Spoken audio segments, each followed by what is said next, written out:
what is it? Right? What, Brandon, is sausage? So I think... How do we make our sausage? Well, yeah, that might be the efficient cause. But the what is it? Okay, I know what you're going to say. Material, yeah. First, raise a good pig. Yeah. Because that's where we start with everything. And that's not just like a sanctimonious nod towards, well, it's good for you and good for the planet. That's not because we have some sort of ideological demand that we're trying to be consistent with, or a conviction even. It's because it is ineffably, indisputably decisive to the deliciousness of your sausage. Like, that is the most decisive ingredient. That is, if your sausage is going to taste good, is going to be because it is from meat from a happy and healthy pig. Yeah. That is why. So it is of extreme practical import. And man, if you don't have that, that is when you have to go through the torture, the torment, the agony of teasing every ounce of flavor out of the sausage and treating this meat like it is, in its raw form, this utterly insipid, bland, and boring thing. But if you are starting with meat that is already delicious, your only job is to not really screw it up. It's just salt it enough. That's all it takes. And it's going to knock your socks off. So it's born of experience. Like the healthy pig part, healthy, fresh pork meat, previously frozen will work. Fresh will be superior because of its water holding abilities. Okay. And I mean, if you have that, it's no exaggeration to say that 70% of your work is done. So I would say, as to the material cause, you need healthful, healthy pig that is fed well. And so organic feed really does help. Fresh feed really helps. And, you honestly don't have to do much even on that end, because the battery pigs that are raised, they are being slaughtered at 4 months. So usually when you buy weaners, they're 2 months. So 2 months later, industrial scale pork pigs are getting to 300 pounds live weight. Wow. Crazy. Yeah. You can't develop flavor in that kind of growth rate. That is so rapid, or right. fat, or sufficient fat. Yeah. But your backyard pig, raised slow on a diverse diet of your food scraps and, salubrious hog mash that you purchase for them, and hopefully able to root around and dig around, will be more 6 to 8 months, or maybe even 10. And it will have more color and more fat, and more saturated fat rather than oily fat. And what that means is that your sausage will be delicious. So that's like 70% of the battle. And the only reason I don't say 100% is because you won't taste any of that if you don't come up with the second most essential ingredient, which is salt. Right. So when I think again of the material constituents of sausage, it is good pork, and it is 2% salt by weight. And we're tipping into the formal cause here because that's a recipe thing. But I don't even know if I could consider an undersalted sausage a sausage. If we're going to be purely elitist about this. Purely it's more just ground elitist. It's a little redundant. But so 2% by weight, I say, that is part of what makes a sausage taste. Because the salt in a sausage is not a seasoning. It is the mechanism of tastitude. That is how you taste it at all, let alone a particular individual flavor. So 2% by weight. So that might be an update for me, because I know that in the last few years, you were settling on 1 1/4 teaspoon to 1 1/2 teaspoon of salt per pound of meat. Yeah. And so have you kind of adjusted that now to... That ends up, so if you do, that's the same quantity. It ends up being the same quantity. It's just a different measuring thing. Okay. And it's a little less precise. So, yes, it is. Because You're right. 1.25 teaspoons of fine sea salt is not the same quantity of sodium chloride that 1.25 teaspoons of kosher salt is. Yeah, it doesn't work point, out yeah. because they have different shapes and different salinities relative to their volume. Okay. And so weight is actually the more accurate metric, because then you could say 2% salt by weight could be kosher, could be fine sea salt, could be Himalayan pink salt, could be anything. Okay. If you do 2% by weight, you'll be right there in the pocket of perfect deliciousness. And you'll find if you salt just by a lot of your food by hand without measuring anything, that's about what you salted at. Yeah. It's kind of the magical ratio, Yeah. especially when it comes to meat. 2%. It's right up at the limit, but it's decisively not salty. It's like just perfect. And it also happens to be the quantity that is required, the minimum to cure meat is 2% salt by weight. So for convenience, I would say, if you want to translate that into a volume measurement, then you could say 1.25 teaspoons per pound of meat if you're using fine sea salt. That only really works with fine sea salt. And that would be on the milder end. Yeah. That might be 1.8% salt by weight or something. And then 1.5 teaspoons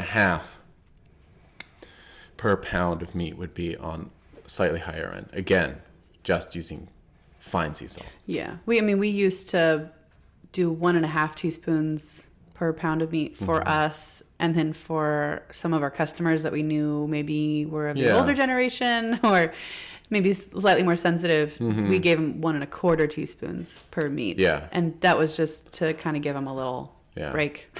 Right. Even though we did feel that it needed a full 1.5 teaspoons. A little more. Yeah. Yeah. So those are the first two. It's good pork and sufficient quantity of salt. So pork, salt, and then the final. So it doesn't have to be pork, the lean part. Right. It could be anything. I was gonna say there's also this third commandment of sausage, which is getting your lean to fat ratio. Yes. Well, that's the correct. third part. I'm getting there. Okay, we're on the same wavelength. Slowly. Okay. This is an epic journey. It could be lean beef. It could be beef. It could be chicken. Anything. Venison. Lean flesh. You want it to be of the utmost quality, for the same reasons that I mentioned before. The third element, the material cause of sausage, is fat, and this we do not have the luxury to go into different species of fat. Oh, yeah. Must be pork back fat. Yeah. Now, I think you could probably make a fine kosher sausage without pork back fat. If you use the fat of a beef cow or something. I have yet to encounter such a thing. I'm not going to deny its existence, but I confess my extreme, doubt. But I am sure it's there. I think it would be so cool to see what the kosher deli art is of doing any cured meats without pork. Like, I can't imagine it. No. So you could use poultry fat, which there's plenty of in geese and duck, and I'm sure there's a lot of that going on. But that is a noble tradition about which I am perfectly ignorant. And so for our purposes, I just can't get away from the use of pork back fat. And I would say that those are the three essential ingredients: salubrious lean meat of any species, 2% salt by weight, pork back fat. And pork back fat is at 1/3 of the mass, by the way. That would be the minimum. 1/3 of the weight of the sausage needs to be the subcutaneous fat of a pig. And it could be some of the intermuscular fat of the pig. But the majority of that third of fat should be pork back fat. And that is the fat just beneath the skin of a pig. That is the densest fat on the entire pig. And it is unique because, again, it is readily chopped by your grinder. It does not schmear. It does not turn into a grease, which other forms of fat, even pork fat, will tend to do. It stays chunky, even if the chunks are little. And that is extremely important for the final texture of the sausage. Yeah. Absolutely essential. It's a ground solid. It still stays solid. Yeah, it stays in little chunks. Yeah. And so it's got this slow release of lard during the cooking period. Right. And then it is, so your sausage, it doesn't just run out in oil. It doesn't melt right away, which the greasy schmeared fat tends to do. So essential in that regard, that would be pork back fat. And then there is a fourth material cause. Okay, well, hang on. So you said a third of back fat to 2/3 of your lean meat. I have seen you go up to a half. Yes. In some sausages. Well, and especially, well, you also say that, like, if you were to do a whole shoulder, depending on the pig, of course, that would give you roughly the right ratio that you'd need. Yes. Which might be more like 2/5 fat and 3/5 lean, you know? I mean, I don't ever see you sit there and weigh or measure these ratios. You do it by eye. That's a good point. I've never weighed fat in my life with any sausage ingredients. So it is very much by eye. And I would say that the third is it's a minimum. So you can go up to 50% fat. Yeah. In fact. The only time you might do less is with a sausage that you're intending to ferment all the way to a state of salami. Okay. You would want more lean then.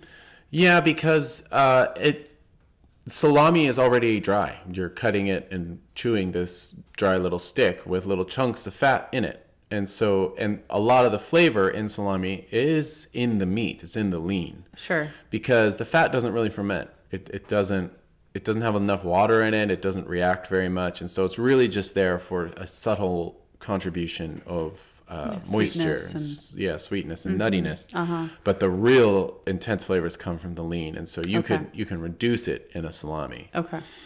But for fresh cooked sausages, and I would say definitely for sausages you intend to smoke, 30% is the minimum. Yeah. Around 1/3. Okay. I did make like if you're making a boudin blanc, which is a white sausage, it's white because there's lots of white meat used.